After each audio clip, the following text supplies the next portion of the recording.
Perigo, as consequências de não seguir a santificação, Tiago Freitas, capítulo 4, transformado pela renovação da mente. Acerte o pensamento e o comportamento irá atrás. É uma citação de N.T. Wright. Antes de nos convertermos a Cristo, nossas mentes foram programadas para viver independentes de Deus. Na santificação experimental, como foi falado no capítulo anterior, temos que assumir a responsabilidade de reprogramação de nossas mentes mediante a palavra de Deus. Leva tempo para renovarmos nossas mentes. Contudo, a gente não deve desanimar e pensar, poxa, mas vai demorar muito tempo, mas eu vou... vai ser muito difícil para mim. Na verdade, vai ser difícil a gente viver a vida do jeito que a gente vive, cheio de pensamento errado, combatendo um monte de pensamento que vem do cão dos infernos e a gente sendo ali passivo. Nós precisamos reprogramar nossa mente através da palavra, porque dessa forma a gente vai conseguir conhecer a vontade que é boa, agradável e perfeita do Senhor. Destruindo fortalezas. Em 2 Coríntios 10, 3 e versículo 5 diz: Pois, embora andando na carne, nós não militamos segundo a carne. As armas da nossa milícia não são carnais, mas sim poderosas em Deus, para destruir fortalezas, anulando nós, sofismas e toda altivez que se levanta contra o conhecimento de Deus, e levando cativo todo pensamento à obediência de Cristo. 2 Coríntios 10, versículo 3 e 5. Fortaleza é um padrão negativo de pensamento marcado a fogo em nossas mentes, seja por reforço do hábito ou devido a certos traumas que vivenciamos quando nós éramos da infância. Considera-se que essa reprogramação da nossa mente ocorre de duas maneiras. A primeira maneira que ocorre essa programação é o lar que a gente viveu, a escola que a gente estudou, os amigos que nós tivemos. Essa daí é a primeira parte. O segundo e maior fator a contribuir para o desenvolvimento da nossa programação mental são os traumas que nós vivemos na infância, né? Aquilo que a gente passou, as situações que nos foram desafiadoras, que a gente se defendeu, criou aversão e por aí vai. Todas essas experiências foram guardadas em nossa memória como um arquivo em um computador. No momento do novo nascimento, não há nenhuma tecla delete para apagar toda a informação armazenada em nossa mente. Isso como seria top. Lidando com a tentação. Não é pecado se sentir tentado. Primeira coisa que tem que ficar bem clara. Porque se fosse pecado você se sentir tentado, Jesus Cristo seria o maior pecador de todos. Porque está escrito na palavra que Jesus foi pecado em todas as coisas, assim como nós, mas sem pecado. Quando Satanás deseja tentar você, ele sabe qual é o botão que ele precisa apertar. Porque a gente passou uma vida com ele. E por mais que você tenha nascido na igreja e vivido com ele, ele é perito no ser humano desde o jardim do Éden. Então o que acontece? Ele observa qual é a tua fraqueza. E é lá o botãozinho que ele vai apertar. Se você não trabalha, não trata essa área, você vai ser sempre vulnerável. Então ele vai sempre apertar porque você vai estar sempre caindo. Mas se você for andando no processo da santificação e você for ficando curado naquela área, quando ele for apertar aquele botão, vai ter uma hora que não vai funcionar mais. E ele vai forçar outra coisa. Então não se sinta culpado e nem em condenação quando você estiver se sentindo tentado. Porque a tentação ela veio até para o Filho de Deus, Jesus, imagine para nós. As coisas que talvez... E as tentações elas são diversas, né? As coisas que podem tentar a mim não tentam a você e vice-versa. Cada um tem o seu calcanhar de Aquiles. Alguns cristãos pensam que uma boa forma de lidar com a tentação é se isolando do mundo, mas isso não é bíblico, viu? Não é bíblico porque uma hora tu vai sair.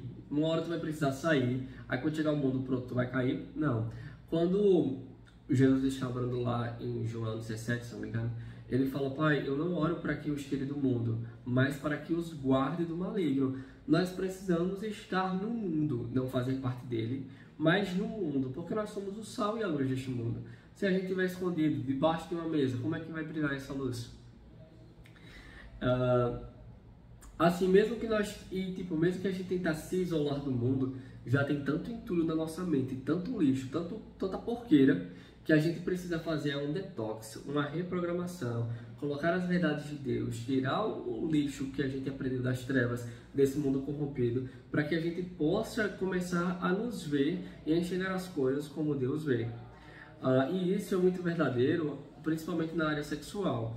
Uma vez que as fortalezas sexuais sejam formuladas na mente, as impressões mentais estão ali para serem relembradas a todo instante.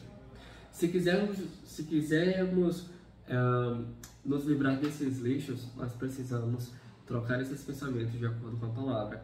A gente, como diz o texto, né? Nós precisamos colocar cativo os nossos pensamentos ao senhorio de Cristo, senão não vai para frente não, viu? A mente e o novo homem.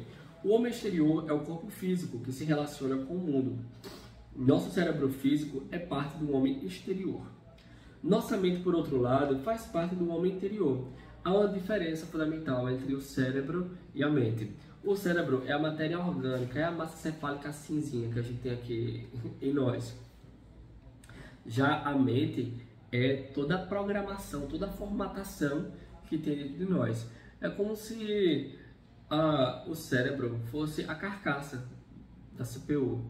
E toda o pensamento que nós temos, a nossa visão do mundo, é o programa que tem nele, instalado nele. O cérebro recebe dados do mundo exterior por intermédio dos 5 sentidos do corpo. A mente é o compilador e escolhe interpretar os dados por qualquer meio com o qual tenha sido programada. Contudo, nosso problema básico não é a máquina, mas sim a programação. O problema não é na massa cefálica aqui do cérebro, mas sim na programação da nossa mente. Além de submeter os nossos corpos a Deus como sacrifício vivo e cuidar de nós fisicamente, pouco podemos fazer para consertar a máquina, mas podemos mudar a programação. Como nossos pensamentos nos afetam? Temos, contudo, controle sobre o que pensamos e podemos resolver crer que aquilo que Deus diz é verdade. Assim como as glândulas são reguladas por nosso sistema nervoso central, também as nossas emoções são produto dos nossos pensamentos. Tem uma frase que diz, né? Você não pode impedir que o passarinho ele pouse na sua cabeça, mas você pode impedir que ele faça ninho. Se vem uma seta na sua mente falando como você é uma pessoa sem valor, que ninguém te quer, ninguém te ama, e você começa a meditar, ruminar nesse pensamento, você vai ficar cada vez mais depressivo, triste, aí entra numa depressão, e já vem os pensamentos de suicídio, porque um abismo leva a outro abismo. E quando você não protege a sua mente com a palavra de Deus, os pensamentos vão vindo e logo esses pensamentos eles vão gerar emoções. Por exemplo, se são pensamentos de imagens, de coisas pornográficas que você viu, de coisas sexuais, no seu corpo todo vai reagir àquele pensamento. Não são as circunstâncias da vida que determinam como nos sentimos. Antes, o que sentimos é basicamente determinado pela maneira como interpretamos os eventos da vida. Entre o estímulo exterior, o evento, e a nossa reação emocional, encontra-se o cérebro, que é o receptor, e a nossa mente, o interpretador. Isto é, o nosso cérebro e mente examinam o mundo ao nosso redor, nossas emoções reagem a essa informação. E por mais que você tenha um irmão gêmeo, vocês foram criados do mesmo jeito, vestiram por muito tempo a mesma roupa, tiveram a mesma criação, vocês podem ter percepções diferentes da realidade, das coisas que estão acontecendo, coisas diferentes. E por que isso acontece? Porque a percepção sua e a do seu irmão vocês têm formatações diferentes. Logo, a visão pela qual vocês veem o mundo destoa um do outro. Pense no problema e no estresse. Quando as pressões externas fazem exigências sobre o nosso sistema físico, as glândulas suprarrenais reagem secretando hormônios semelhantes à cortisona em nosso corpo físico. Esta é a reação natural de lutar ou fugir às pressões da vida. Se as pressões persistirem por muito tempo e nossas glândulas suprarrenais não conseguirem manter o ritmo, o estresse se transformará em angústia. O resultado pode ser doença física ou talvez nos tornemos irritadiços com relação às coisas que não nos afetariam física ou emocionalmente em épocas menos estressantes. Todos nós enfrentamos as pressões dos prazos, horários, traumas e tentações. A principal diferença está entre a programação, isto é, como interpretamos mentalmente o mundo externo e processamos os dados que o nosso cérebro está recebendo. Quando nos deparamos com a dificuldade, nossa mente pode escolher reagir confiando em Deus com a garantia da vitória ou enxergando nós mesmos como vítimas indefesas das circunstâncias. A fé em Deus afeta bastante o nosso modo de interpretar e reagir às pressões deste mundo, e não importa o que aconteça na vida. podemos sempre descansar na garantia de que todas as coisas cooperam para o bem daqueles que amam a Deus, como está, em Romanos 8:28. O poder da escolha. Nessa perspectiva sobre o corpo humano, das glândulas suprarrenais, nossas glândulas sexuais também fazem parte do sistema nervoso autônomo. Elas funcionam independente da nossa vontade e regulam o funcionamento sexual de acordo com a nossa identidade sexual. Nosso funcionamento e identidades sexuais dados por Deus não são a causa do falta de autocontrole. Não é porque Deus nos deu essas glândulas sexuais que é por isso que muitos de nós temos a dificuldade de termos o controle nessa área sexual. Na verdade, é a maneira que nós carregamos, a quantidade de imagem pornográfica que a gente carrega na nossa mente, como a gente usa o nosso corpo, como a gente é desenfreado nessa área, A gente não, vamos falar de outras pessoas, como as pessoas são desenfreadas nessa área. Isso e tanto de iniquidade que carrega, que leva essa falta de controle nessa área sexual. De fato, temos o controle sobre o que escolhemos pensar, crer e, consequentemente, fazer. Quando permitimos que nossas mentes sejam estimuladas externamente ou quando relembramos experiências anteriores, um sinal autonômico faz com que um hormônio chamado epinefrina seja injetado na corrente sanguínea. Esse hormônio captura em nossa memória qualquer estímulo que esteja presente na hora da excitação emocional. Tal reação faz com que nos lembremos involuntariamente de eventos carregados de emoções negativos e traumáticos, bem como positivos. É por isso que as imagens e as experiências pornográficas podem permanecer em nossa lembrança por meses e até anos, enquanto fatos acadêmicos enfadonhos que devemos de estudar podem desaparecer da nossa mente antes mesmo de fazermos o exame final. O benefício positivo disso é que trazer à mente as boas recordações podem resultar em evolução positiva de humor.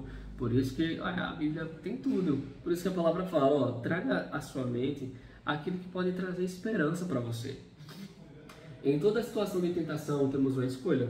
Podemos reagir segundo a carne, como costumávamos reagir antes de nos converter a Cristo, ou podemos reagir pelo Espírito, como está escrito na palavra. Se vocês andarem pelo Espírito, vocês não vão satisfazer os desejos da carne. A santificação funciona de forma oposta.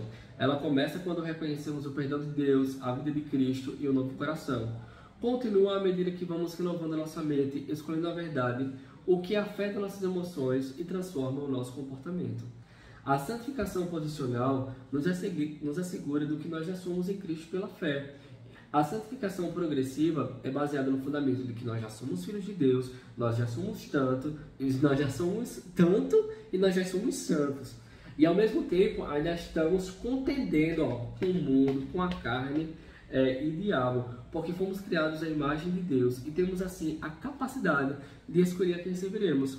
Em vista disso, muito da santificação experimental é uma luta para escolher entre as influências externas, conjugadas com fortalezas mentais levantadas contra o conhecimento de Deus, e a presença interior do Espírito, conjugada com a ajuda externa do corpo de Cristo.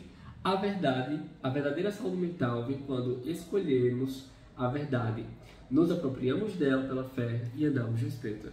E é isso aí, e sejam abençoados na prática da palavra. Valeu, partiu.